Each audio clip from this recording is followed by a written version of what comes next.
Kang Tai-ho stood in the briefing room and looked at the holographic image of the Valari Queen. She was tall and beautiful in a cold way, with silver skin and eyes like dark stars. Her face showed no emotion at all. 12 ambassadors, said the senior diplomat, Ambassador Sora. She was an older woman with gray hair and tired eyes. We have sent 12 ambassadors to the Valari Empire. All of them were sent back within weeks. The Valari say humans are too emotional, too soft, too primitive. Tai-ho studied the image carefully. What did the ambassadors do wrong? Nothing wrong. They followed every rule. They were respectful and careful. Sora turned off the hologram. The Valari simply do not want us there. But we need this alliance. Their empire controls 40 star systems. If we lose them, we lose half the trade routes in this sector. So you want me to try? Tai-ho was not asking a question. You are different from the others. You were a soldier before you became a diplomat. You understand patience. You understand waiting. Sora looked at him with serious eyes. But more than that, you understand people, even strange ones. Tai-ho thought about this for a long moment. When do I leave? 3 days later, his ship arrived at the Valari Imperial Station. It was massive, bigger than any human city. The metal walls curved in beautiful patterns and lights glowed softly everywhere. Everything was clean and perfect and cold. His assistant, Park Yu-jin, walked beside him. She was young and cheerful, a linguist who had studied Valari language for 5 years. Remember, she whispered, do not smile too much. They think smiling is a sign of weakness. I remember, Tai-ho said. They walked through long hallways toward the throne room. Valari guards stood on both sides, tall and still like statues. Their silver skin glowed under the lights. None of them looked at the humans. Then something happened. A young Valari servant was carrying a tray of ceremonial items. Glass bottles filled with colored liquid, small statues made of crystal. The servant tripped on something and fell. The tray crashed to the floor. Glass broke everywhere. Colored liquid spread across the perfect white floor. The servant looked terrified. In Valari society, such a mistake could mean severe punishment. The guards did not move to help. They simply watched. Tai-ho stopped walking. Before Yu-jin could stop him, he went to the servant and kneeled down. He began picking up the broken pieces carefully. Let me help you, he said in simple Valari. His accent was not perfect, but the words were clear. The servant stared at him with wide eyes. You cannot. You are a diplomat. I am nothing. You are not nothing. Tai-ho smiled gently. You are someone having a bad day. Everyone has bad days. He helped gather all the broken pieces. Then he stood and offered his hand to help the servant up. The servant took it slowly, still looking shocked. Tai-ho did not know that high above, on a balcony overlooking the hallway, Queen Lyris was watching. Her cold eyes followed every movement the human made. Beside her stood Commander Veth, her loyal guard captain. His face showed disgust. The human lowers himself for a servant. They truly are primitive. Lyris said nothing. Her eyes stayed on Tai-ho as he continued walking toward the throne room, as if nothing unusual had happened. The throne room was enormous. The ceiling was so high that clouds could form inside. The throne itself was made of dark crystal that seemed to hold stars inside it. Queen Lyris sat there now, looking down at the 2 humans who stood before her. Another human ambassador, she said. Her voice was cold and smooth like ice. Your people do not learn. Tai-ho bowed respectfully. Your Majesty, I am Kang Tai-ho. I am honored to stand in your presence. Honor. Lyris made the word sound almost like a joke. Your previous ambassadors spoke of honor, too. They also spoke of partnership, friendship, cooperation. She leaned forward slightly. Tell me, human, why should I believe you are any different? Taeho thought carefully before speaking. I am not different, Your Majesty. I am just a human like the others. I feel things. I make mistakes. Sometimes I help servants pick up broken glass when I should be walking to meet a queen. The court went very silent. No one spoke to the queen this way. But Taeho continued calmly. I cannot promise to be what the Valari expect. I can only promise to be honest. If that is too primitive for your empire, then I will leave. But I would rather stay and learn. Lyris stared at him for a long moment. Her face showed nothing, but something flickered in her dark eyes. You speak strangely for a diplomat, she finally said. I was a soldier before I was a diplomat. Soldiers learn to speak simply. A soldier. This seemed to interest her. Why did you stop being a soldier? Taeho paused. This was a personal question, unusual in a formal meeting. I found that I was better at building things than destroying them. Another long silence. Commander Veth looked angry, but the queen raised her hand slightly, and he stayed quiet. You may stay, Lyris said at last. For now. We will see if you last longer than the others. Thank you, Your Majesty. Do not thank me yet, human. She stood from her throne, tall and powerful. The Valari do not trust easily. We do not forgive easily, and we do not forget.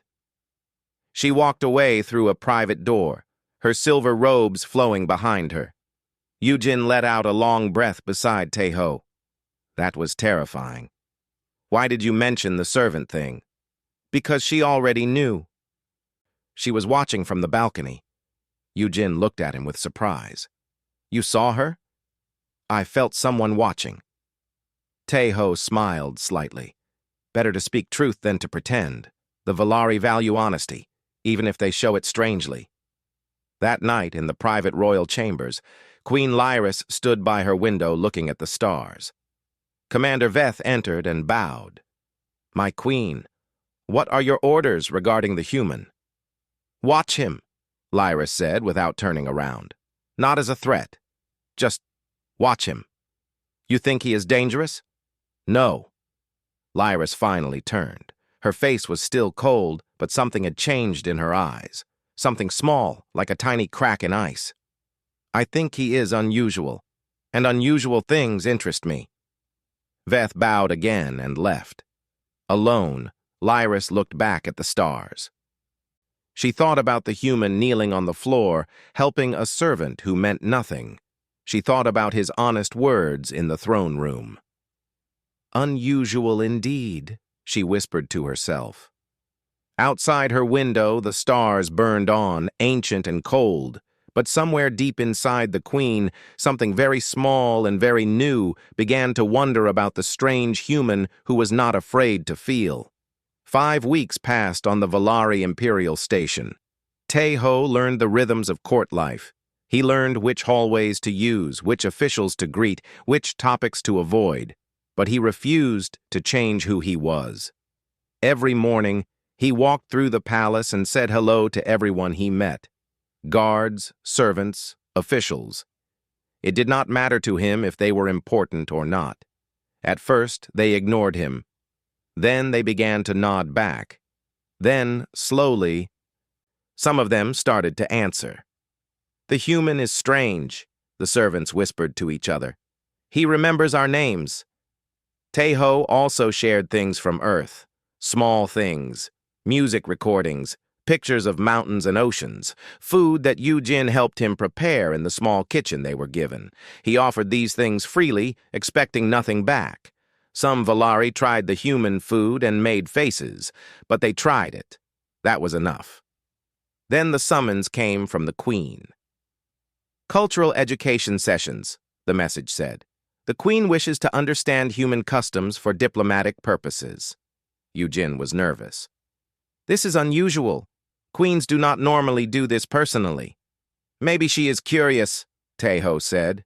Valari are not curious. They are strategic. Taeho smiled. Maybe she is both. The first session was formal and cold. Lyris asked questions about human government, human history, human wars.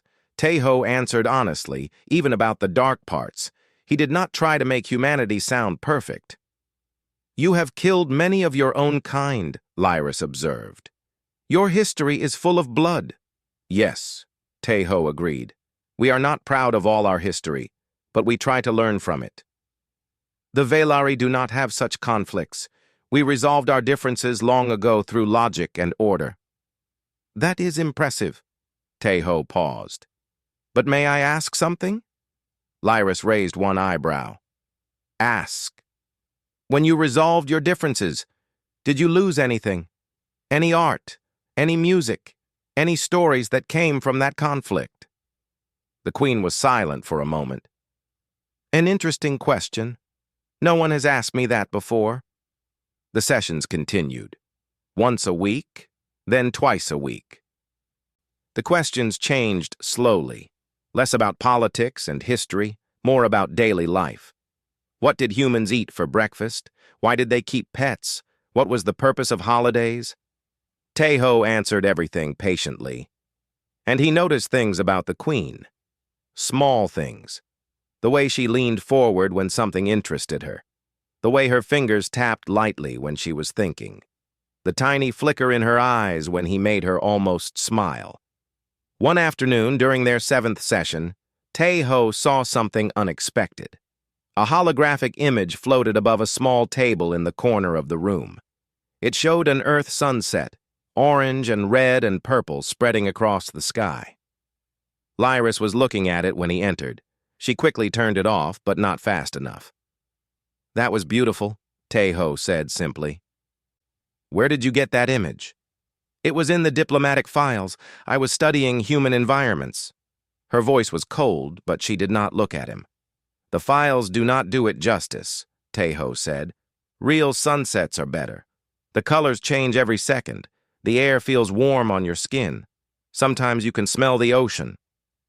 Lyris finally looked at him. "You speak of it like poetry." "It feels like poetry. Maybe someday I can show you a real one." Her face became cold again. "I am a queen. I do not have time for such things." "Of course, Your Majesty." Tejo did not push, but he saw how her eyes moved back to where the hologram had been. The weeks passed, and outside the private sessions, trouble was growing. A faction of powerful Velari nobles was speaking against the alliance with humanity. They called themselves the Purists, and they believed the Velari should remain isolated from emotional species. "Humans make us weak," said High Lord Varen, the faction's leader. "Their feelings spread like disease. Already our servants speak to them as equals. This is corruption." Tejo heard these things but said nothing. He simply continued his work, continued being kind, continued having sessions with the Queen. Then one night, everything changed. Tejo could not sleep. The station's night cycle made everything dark and quiet, but his mind would not rest. He decided to walk through the gardens. The royal gardens were beautiful, even in darkness. Strange alien flowers glowed softly with their own light. Water flowed in perfect geometric patterns. Everything was orderly and controlled. And then he heard a voice. He moved quietly toward the sound and found Queen Lyris standing before a tall stone memorial. She was speaking softly in Old Velari, words he could not understand.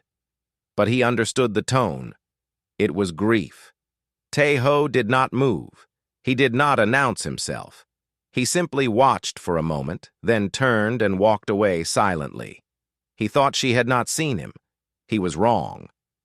The next day, during their session, Lyris did not ask about human customs. Instead, she sat in silence for a long moment, looking at him with unreadable eyes. "You were in the gardens last night," she said finally. Tejo did not lie. "Yes, Your Majesty." "You saw me at the memorial." "Yes." "You heard me speaking." "I heard, but I did not understand the words, and I left quickly. I did not want to intrude on something private." Lyris studied his face carefully. In Velari politics, Such information would be valuable. A queen showing weakness, showing grief. You could use this against me. I could, Teho agreed. But I will not. Why? He thought about his answer carefully. Grief is not a weakness to be exploited. It is proof that you loved someone. That memorial was for your mother, was it not? The previous queen? Lyris looked away. For a moment, just a moment, she looked less like a queen and more like a daughter who missed her mother. She ruled for 300 years, Lyris said quietly. She taught me everything. How to lead, how to be strong, how to hide what I feel. She sounds like she was a great queen. She was. Lyris's voice was barely a whisper. But she never taught me how to stop missing her. Teho said nothing. Some moments needed silence, not words. After a long pause, Lyris looked at him again. Her face was cold once more, but her eyes were different. Softer somehow. You are strange, Kang Teho. You see things you should not see. You say things you should not say. And yet... She stopped. And yet, he prompted gently, and yet I find myself not wanting to send you away. It was not a declaration. It was barely even an admission. But Teho understood how much it cost her to say even that much. Then I will stay, he said simply, for as long as you allow me. Lyris nodded once. Then she stood and walked to the window, looking out at the stars. Tell me more about these sunsets, she said quietly. Tell me what the ocean smells like. And so he did. He talked about Earth until the artificial night cycle ended and light filled the room again. And somewhere in that long night, a crack appeared in the ice around the Queen's heart. Small, almost invisible, but real. The Galactic Summit was held on a neutral station called Haven Point. 12 different species sent representatives. Diplomats, warriors, merchants, and spies all moved through the same halls, watching each other with careful eyes. Teho stood near the back of the Valari delegation. His official role was small, observer, advisor on human matters. Nothing important. But Queen Lyris had asked him to come personally, and that meant something to the court. Watch the Kreth ambassador, Lyris told him quietly before the summit began. Their empire has been hostile to us for centuries. I want your opinion on him. Teho studied the Kreth delegation from across the room. They were large beings, covered in dark scales, with 4 arms and eyes that never stopped moving. Their ambassador was named Korath, and he smiled too much. He is nervous, Teho said. His smile does not match his eyes. He is planning something. Lyris glanced at him. You see this from across the room?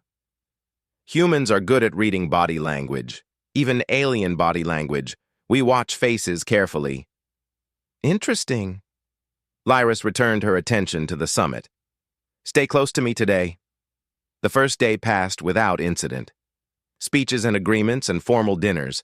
Teho watched everyone and reported his observations to Lyris each evening. She listened carefully to every word. You see things my own advisors miss, she admitted. They watch for weapons and tactics. You watch for feelings. Feelings cause more wars than weapons, Teho said. Fear, pride, anger. These are the real dangers. On the second night, there was a grand banquet. All 12 species gathered in a massive hall decorated with symbols from each world. Food from every planet filled the tables. Music played softly from hidden speakers. Teho stayed near Lyris, but not too close. A human standing beside the Valari Queen would draw attention. Instead, he positioned himself where he could see the whole room. And he saw something wrong. 3 Kreth servants were moving through the crowd with drink trays. Normal enough, but their movements were too precise, too coordinated. They were not servants. They were soldiers pretending to be servants.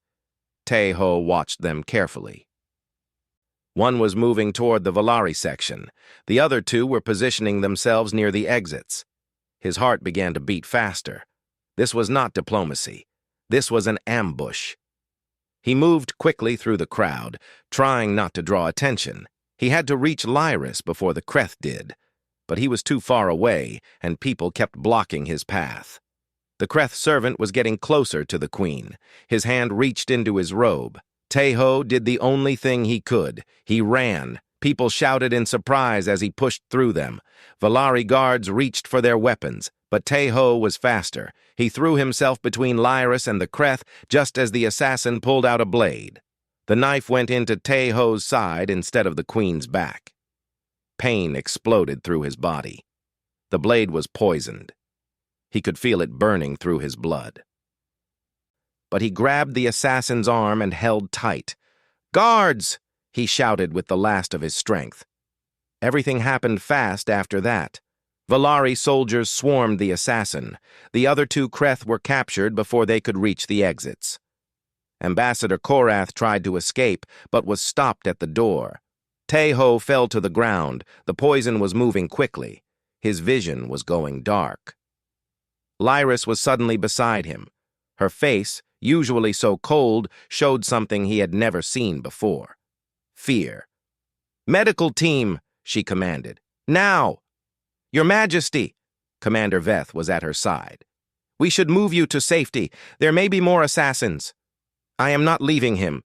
Lyris's voice was hard as steel. "He saved my life. I will not abandon him." Teho tried to speak, but the words would not come.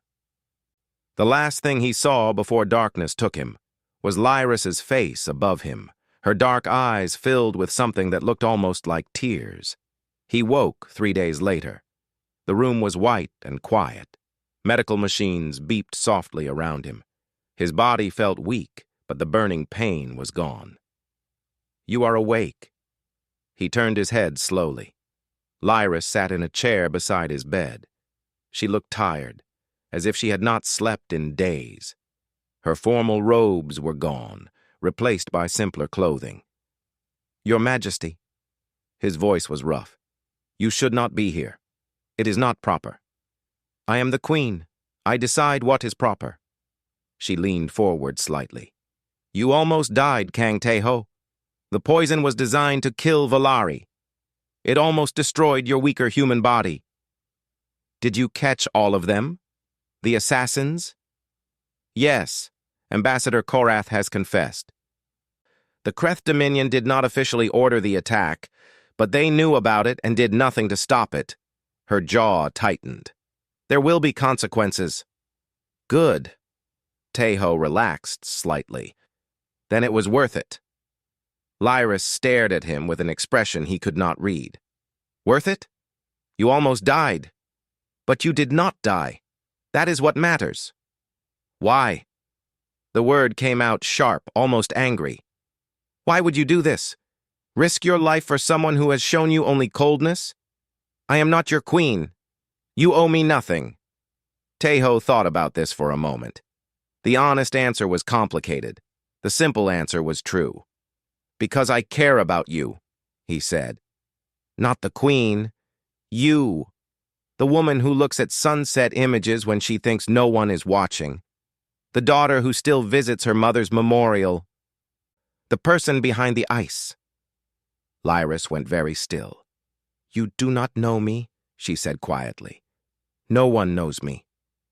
"I know enough." Teho smiled weakly.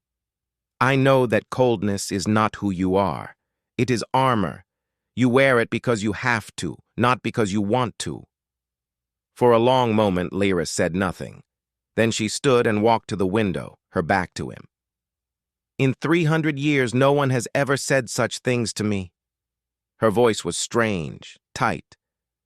"No one has ever looked past the crown." Then they were not looking hard enough. She turned back to face him, and for the first time, he saw something crack in her perfect mask. Her eyes were bright, not with tears, but with something close. "What am I supposed to do with you, Kang Tai-ho?" she asked softly. "You break every rule. You see things you should not see. You make me feel things I thought I had forgotten how to feel." Teho held her gaze. You could send me away. Yes. She walked back to his bedside and sat down again. I could, but I find that I do not want to. She reached out and touched his hand briefly. Her silver skin was cool against his warm human skin. Then she pulled back, as if the touch had burned her. Rest, she commanded. Heal. We will talk more when you are stronger. She left the room, her footsteps echoing in the quiet. But the ghost of her touch remained on his hand, cool and gentle, long after she was gone.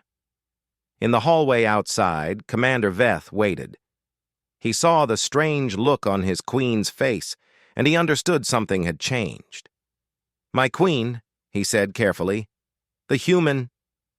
Say nothing, Commander. Lyris kept walking, her voice steady. There is nothing to say. But they both knew that was a lie. Recovery was slow. The Kreth poison had done serious damage to Teho's human body. Valari doctors studied him carefully, learning how to help a species they did not fully understand. Lyris ordered that he stay in the private wing of the palace. For security, she told her court. The human saved my life. We must protect him until he heals. The court accepted this explanation. But Commander Veth noticed that the queen visited the private wing every day, sometimes twice a day. This was not about security. Teho spent his days resting and recovering. The Valari doctors were skilled, and the private wing was comfortable. Yujin visited him often, bringing news from the human delegation and complaints about Valari food. They do not understand salt, she said. Everything tastes like nothing. Teho laughed, and it hurt his healing wound. You should make them try kimchi. But his favorite visits were from the queen. She came in the evenings after her official duties were done. She would sit in the chair beside his bed and ask questions. At first, the questions were simple. How was he feeling? Did he need anything? Were the doctors treating him well? Then the questions became deeper. You were a soldier, she said one evening. You told me you left because you were better at building than destroying. What did you mean by that? Teho was silent for a moment, remembering things he did not often talk about. There was a mission. My commanding officer gave an order. We were supposed to destroy a settlement that might have been helping our enemies. Might have been. We were not certain. The evidence was not clear. He looked at the ceiling, seeing the past. I refused the order. I said we could not kill people based on might. Other soldiers agreed with me. The mission was canceled. And then I was discharged from the military, officially for questioning authority, unofficially for being right. He smiled slightly. Ambassador Sora found me afterward. She said diplomacy needed people who were willing to question orders. Lyris considered this for a long moment. In the Velari military, questioning an order means execution. That seems harsh. It maintains order. Without order, there is chaos. But without questions, there is blindness. Teho turned to look at her. Even good leaders make mistakes. Even queens need someone to tell them when they are wrong. Lyris's eyes flickered. And who tells me when I am wrong? Do you have anyone like that? She was quiet for a long time. No. I have advisors who tell me what I want to hear. Commanders who follow orders without thought. Nobles who smile to my face and plot behind my back. She paused. I have not had an honest voice in my court since my mother died. That sounds lonely. Queens do not feel loneliness. The words sounded automatic, like something she had been taught to say. Queens feel duty. Teho reached out and touched her hand gently. She did not pull away this time. Everyone feels loneliness, he said softly. Even queens, maybe especially queens. Their conversations continued night after night. Lyris shared things she had never shared with anyone, The pressure of ruling 40 star systems, the constant political battles, the fear of making mistakes that could cost billions of lives. Tejo shared things too. His family back on Earth, his father who had died when he was young, his mother who still sent him messages every week, the sister who had just had her first baby. "You miss them," Lyris observed. "Every day. But they understand. They know this work is important." "Would you go back? If you could?" Tejo thought about this carefully. "I would visit, I would hug my mother and meet my niece, but I would come back here." "Why?" He looked at her directly. "Because some things are worth staying for." The air between them changed. Something unspoken hung there, heavy and warm. Lyris stood abruptly. "It is late. You should rest." She left quickly, but her steps were not as steady as usual. Outside the private wing, trouble was growing. The purist faction had grown bolder since the assassination attempt. High Lord Varen was speaking publicly now, saying that the Queen's attention to the human proved she was unfit to rule. "She sits at his bedside like a nursemaid," Varen told his followers. "She shows weakness before the entire court. The human has corrupted her with his emotions." Commander Veth heard these words and reported them to the Queen, but he also added something else. "My Queen, I must speak honestly." Veth looked uncomfortable. "I have watched the human for months. I threatened him once, told him I would end him if he was manipulating your emotions." Lyris's eyes narrowed. "And what did he say?" "He said he would never manipulate you.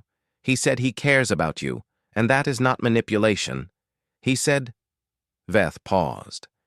"He said that is just being human." "Do you believe him?" Veth was silent for a moment. "I do not trust easily, my Queen. But I watched his face when I threatened him. He was not afraid for himself. He was afraid of being separated from you." He bowed his head. "I believe his feelings are real." What neither of them knew was that Lyris had been standing in the shadow of the hallway listening. That night she did not go to her chambers. Instead, she went to Tejo's door. She stood there for a long moment, her hand raised to knock. The door opened. Tejo stood there, surprised. "Your Majesty, is something wrong?" Lyris looked at him. The words she had prepared disappeared from her mind. Instead, she said something she had never said to anyone. "Teach me." "Teach you what?" She stepped into the room and closed the door behind her. Her mask was cracking, and she did not try to fix it. "Teach me how humans do this," she said quietly. "This caring, this feeling. My people taught me that emotions make rulers weak. But I watch you, and you are not weak.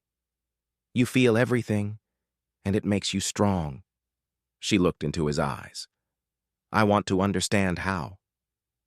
Tejo looked at her for a long moment.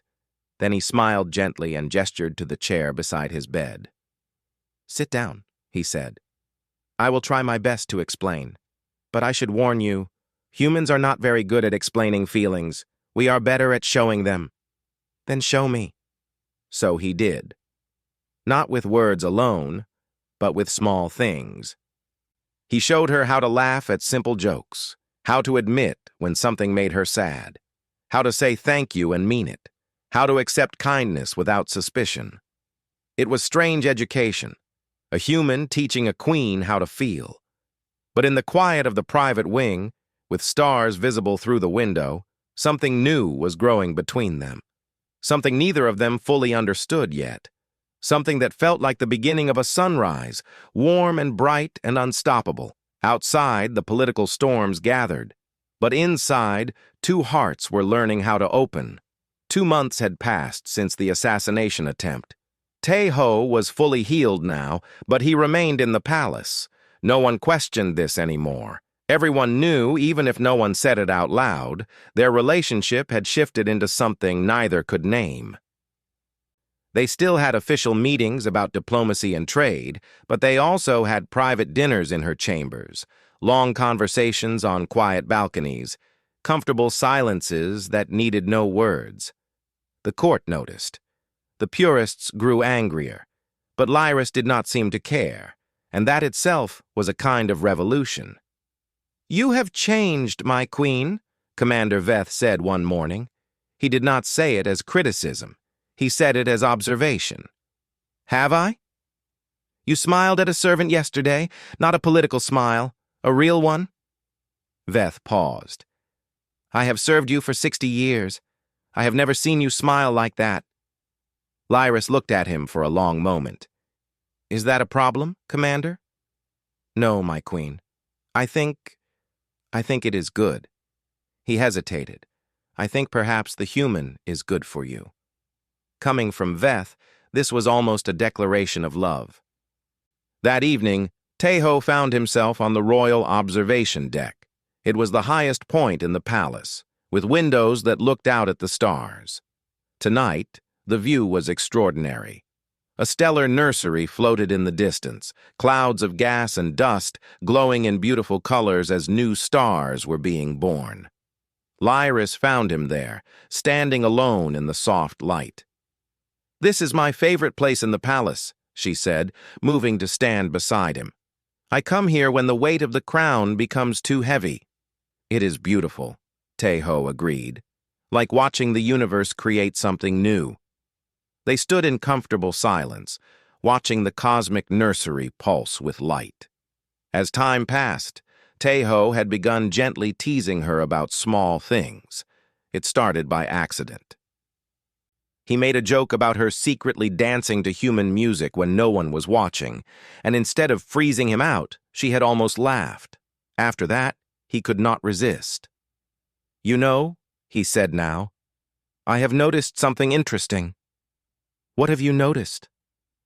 "When I play Earth music during our dinners, you tap your finger to the rhythm. When you think I am not looking."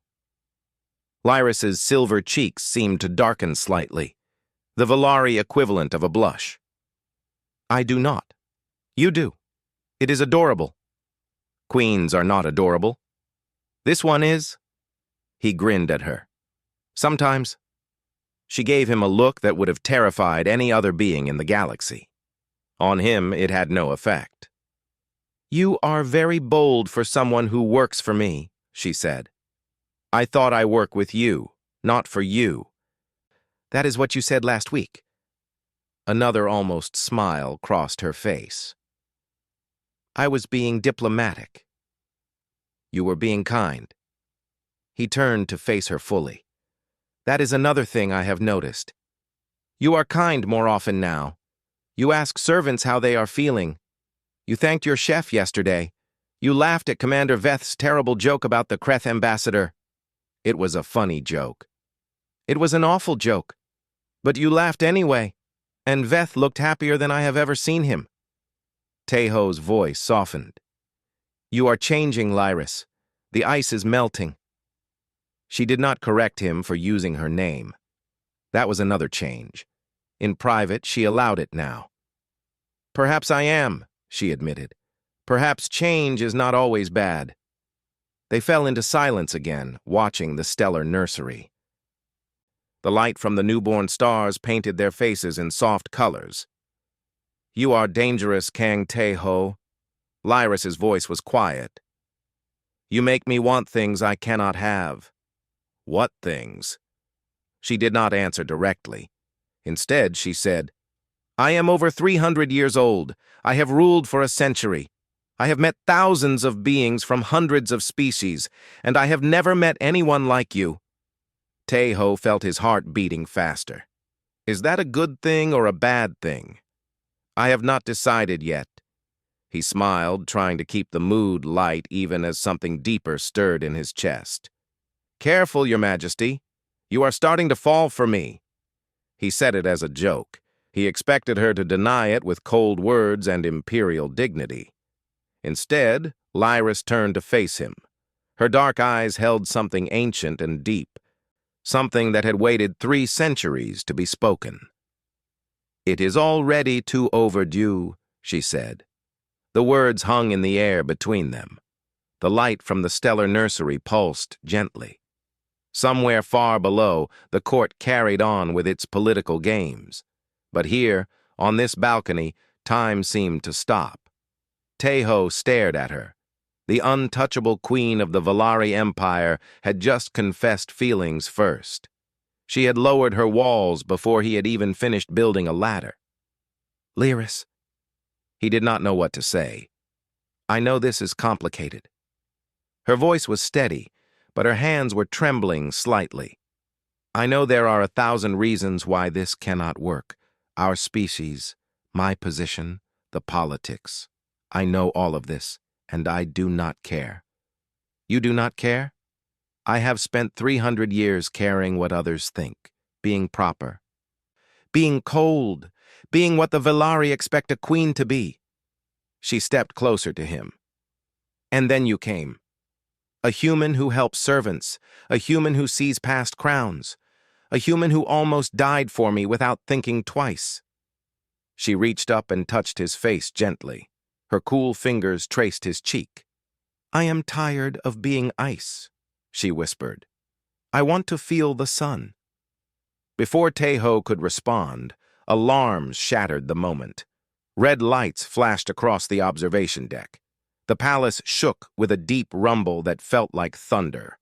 "What is happening?" Teho pulled Lyris behind him instinctively, putting himself between her and the door. Commander Veth burst through the entrance, his face grim. "My queen, the purists have made their move. High Lord Varen has gathered a fleet of loyalist ships. They are demanding you abdicate or face civil war." Lyris's face transformed instantly. The vulnerable woman disappeared. The queen returned. "How many ships?" 47, enough to blockade the station." Veth glanced at Teho with something like respect. "They are broadcasting to the entire empire. They say you have been corrupted by the human. They want his exile and your surrender." Lyris moved toward the door, her stride powerful and certain. "Summon the court.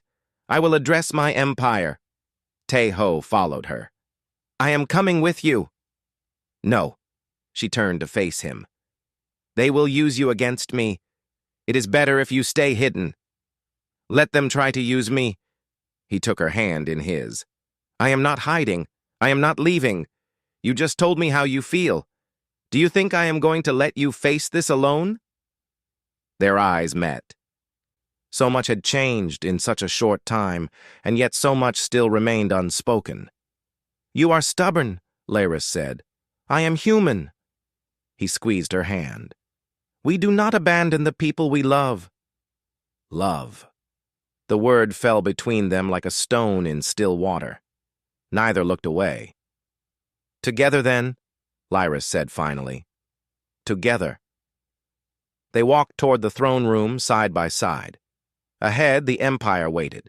Behind, the newborn stars continued their slow burning, witnesses to something just as new and just as bright. The throne room was filled with people. Nobles, officials, military commanders, servants. Everyone who mattered in the Valari Empire had gathered to witness this moment. Holographic screens floated above, broadcasting to every corner of 40 star systems. High Lord Varan stood at the center of the room, surrounded by his supporters. He was tall even for a Valari, with sharp features and cold eyes. His silver robes showed the symbols of ancient Valari traditions. "The queen has been corrupted," he announced to the watching empire. "She allows a primitive human to influence her decisions. She shows emotion, weakness, vulnerability. She is no longer fit to rule." Murmurs rippled through the crowd. Some agreed. Others looked uncertain. A few looked angry at Varen, but they stayed silent. Then the doors opened, and Queen Lyris entered. She walked with perfect grace, her dark crystal crown catching the light. Her face was calm and cold, showing nothing. Every inch of her was royal. And beside her walked Teho. The crowd gasped. Varen's eyes narrowed with triumph. This was exactly what he wanted. The human, visible proof of the queen's corruption. Lyris took her place on the throne. Teho stood slightly behind her, his hands folded calmly. He looked small compared to the Valari around him, soft, weak, but his eyes were steady. "High Lord Varen," Lyris said, her voice echoing through the chamber. "You have accused me of corruption. You have gathered a fleet against your queen. You have demanded my surrender." She paused. "Speak your piece." Varen stepped forward, confidence in every movement. "My queen, I act not from ambition, but from duty. The Valari have thrived for thousands of years because we remain pure. We do not mix with emotional species. We do not allow weakness into our hearts or our courts." He pointed at Teho. "This human has corrupted you. Before he came, you were strong, cold, perfect. Now you smile at servants. You laugh at jokes. You spend hours alone with this creature instead of ruling your empire." He turned to face the floating cameras. "The galaxy is watching. They see our queen reduced to a lovesick child. They see weakness, and weakness invites attack." Many in the crowd nodded. The old ways were comfortable. Change was frightening. Lyris began to speak, choosing her words carefully. She spoke of alliances and trade routes, of practical benefits the humans brought. It was a good argument, logical, proper. But Teho could see it was not enough. The crowd wanted emotion, and she was giving them politics. Without thinking, he stepped forward. The room went silent. A human speaking in the throne room was unheard of. Protocol demanded his silence. Varen smiled. "You see? The creature does not even know its place." "You are right," Teho said clearly. "I do not know my place. I am just a human. I do not understand your thousands of years of tradition. I do not understand your purity or your perfect order." He walked toward the center of the room, toward Varen. His heart was pounding, but his voice stayed calm. "But I understand something you seem to have forgotten. I understand what makes someone truly strong." Varen laughed. "A human? Teaching Valari about strength? Your species still fights wars over resources. You destroy your own planet. You cannot even live 100 years. "All true," Teho agreed. "Humans are young and foolish and emotional. We make terrible mistakes." He paused. "But we also learn from them." He turned to address the whole room, the floating cameras, the watching empire. "My people have a bloody history. We have killed each other over skin color, over religion, over lines drawn on maps. We have done terrible things." His voice grew stronger. "But we did not become better by hiding from our emotions. We became better by learning to feel them fully and choose what to do with them. Fear can protect you, or it can control you. Anger can destroy you, or it can drive you to fight injustice. Love can make you vulnerable, or it can give you something worth fighting for." He looked directly at Varen. "You call emotions weakness. But I have watched your queen. I have seen her rule 40 star systems with wisdom and strength. I have seen her make impossible decisions. I have seen her carry the weight of billions of lives without breaking. And you know what I saw when she finally allowed herself to feel?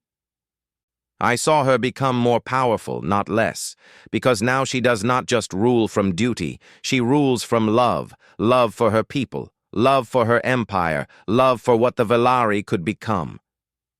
The room was completely silent now. "You can call that corruption if you want," Teho continued, "but I call it growth. I call it courage. I call it the hardest thing any ruler can do, which is to admit they can become better." He turned to face Lyris on her throne. His voice softened. "I am just a human. I cannot fight your wars or rule your empire. But I can stand with you. I can believe in you. I can love you. Not because you are a queen, but because of who you are when no one is watching." He looked back at the cameras.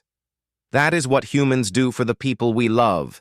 We stand with them, even when it is dangerous, even when it is stupid. Even when the whole galaxy is watching. He stopped speaking. The silence stretched on. Then Commander Veth stepped forward, the loyal soldier who had served the crown for 60 years, who had threatened Tae-ho, who had doubted him. Veth knelt before Lyris and placed his weapon at her feet. "My sword remains yours, my queen, today and always." Another moment of silence. Then a noble from the back of the room stepped forward and knelt. Then another. Then a military commander. Then 3 more nobles. Like a wave, the court went to its knees. One by one, they showed their loyalty, not because of tradition or duty, because something in the human's words had touched them. Varen stood alone in the middle of the kneeling court. His face showed shock, then anger, then fear. "You fools," he spat. "You are choosing weakness. You are enough." Lyris stood from her throne. Her voice was cold as winter. "High Lord Varen, you are charged with treason against the crown. You will be held until trial." Guards moved forward. Varen tried to fight, but it was over. His fleet surrendered within hours. The civil war ended before it began.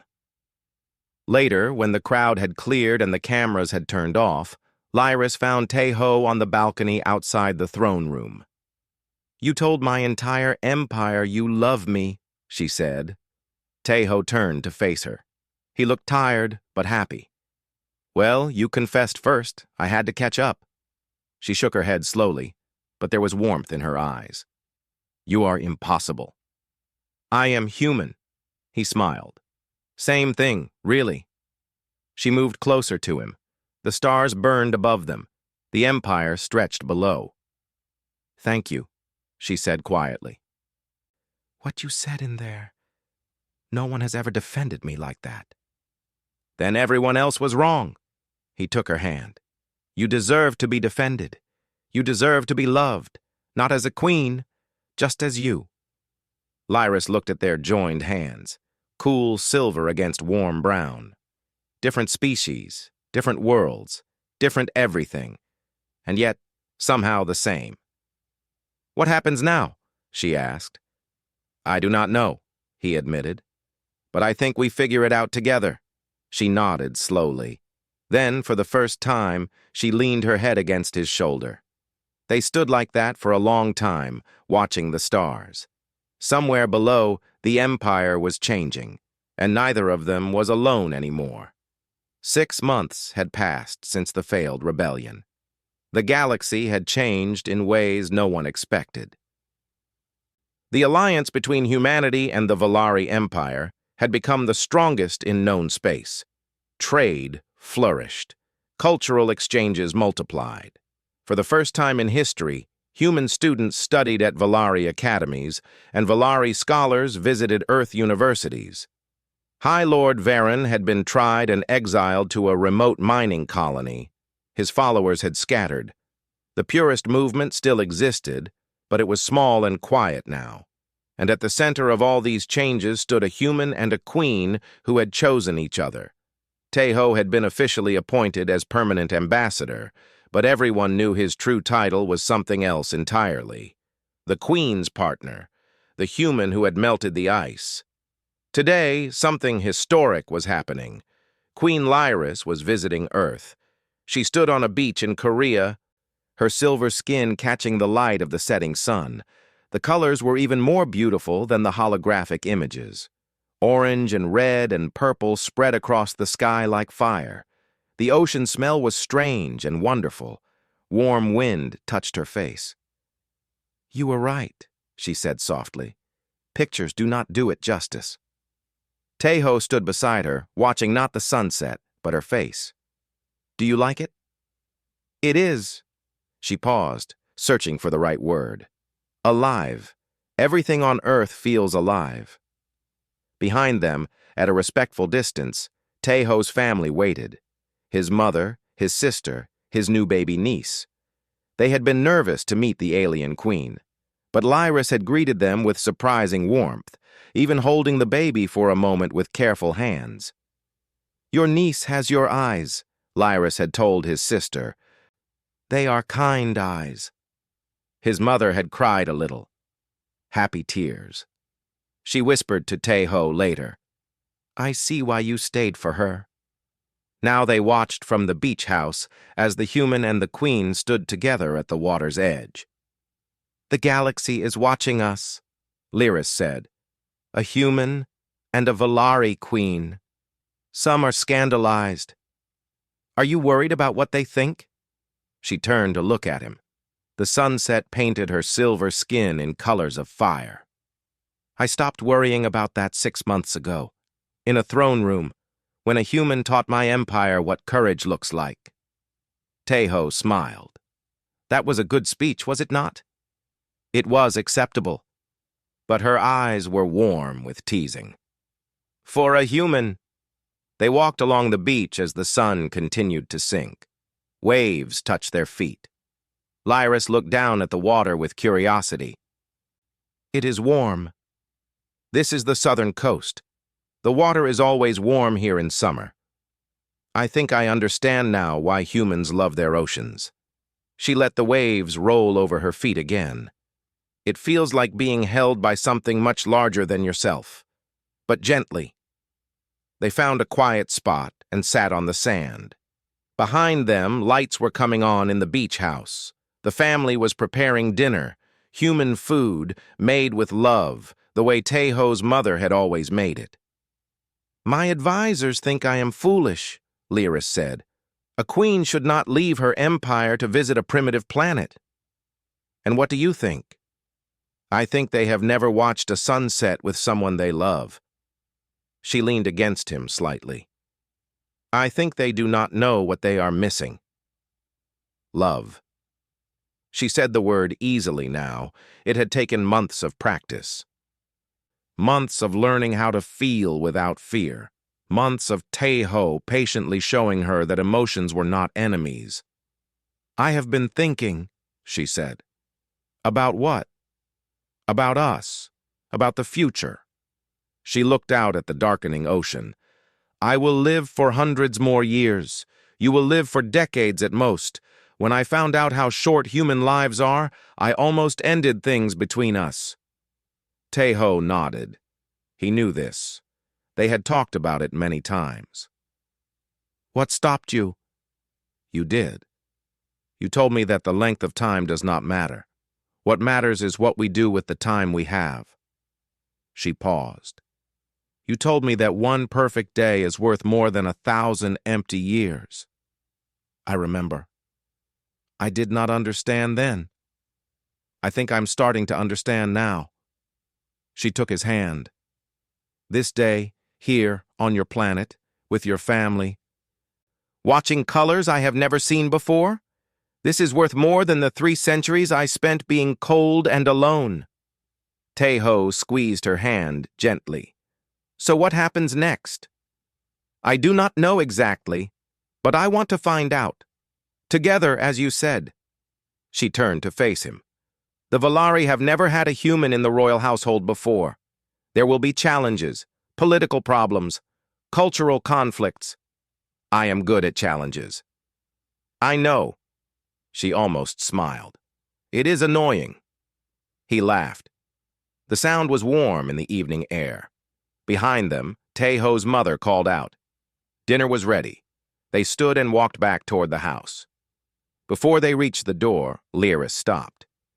Tae-ho, what do humans call someone who holds their heart? I know love and partner, but is there another word? Something deeper? He thought about it. There are many words. Some people say soulmate. It means someone whose soul matches yours, like 2 parts that belong together. Soulmate, she repeated carefully. I like this word. In Korean, we might also just say you are the one I choose, every day no matter what. That is what it means to commit to someone. Lyris tested the concept in her mind. Then she took both his hands in hers. Then I choose you, Kang Tae-ho. Today and every day. Whatever comes, whatever challenges we face. I choose you. And I choose you, he replied. Today and every day. For whatever time we have." She leaned forward and pressed her forehead against his, a Valari gesture of deep intimacy, usually reserved for bonded pairs. Cool silver against warm brown. Two species, two worlds, one choice. They stood like that for a long moment. Then his mother called again, louder this time, and they both laughed. "Come," Tejo said. "My mother's cooking waits for no one, not even queens." Inside the house, dinner was loud and warm and wonderful. His mother kept putting more food on Lyris's plate. His sister asked endless questions about Valari fashion. The baby laughed at nothing and everything. Lyris sat in the middle of it all, looking slightly overwhelmed but happy. So different from the cold queen who had rejected 12 human ambassadors. So different from the isolated ruler who had forgotten how to feel. Later that night, on the balcony of the Valari Palace, they stood together again. The visit to Earth was over. Duties called. The Empire needed its queen. But something had changed. Something permanent, something bright. "The stars have never seen anything like us," Lyris said quietly. Tejo looked at her with soft eyes. "No, I suppose they have not." She leaned into him and he held her gently. Two people from different worlds, choosing each other despite everything. Outside the window, the stars burned on, ancient and eternal, witnesses to history. And perhaps, Lyris thought, that was exactly the point. The universe was vast and cold and infinite. But in all that darkness, two hearts had found each other. A human who taught a queen how to feel, a queen who finally let herself love. Together, they would face whatever came next, and the stars would remember them forever.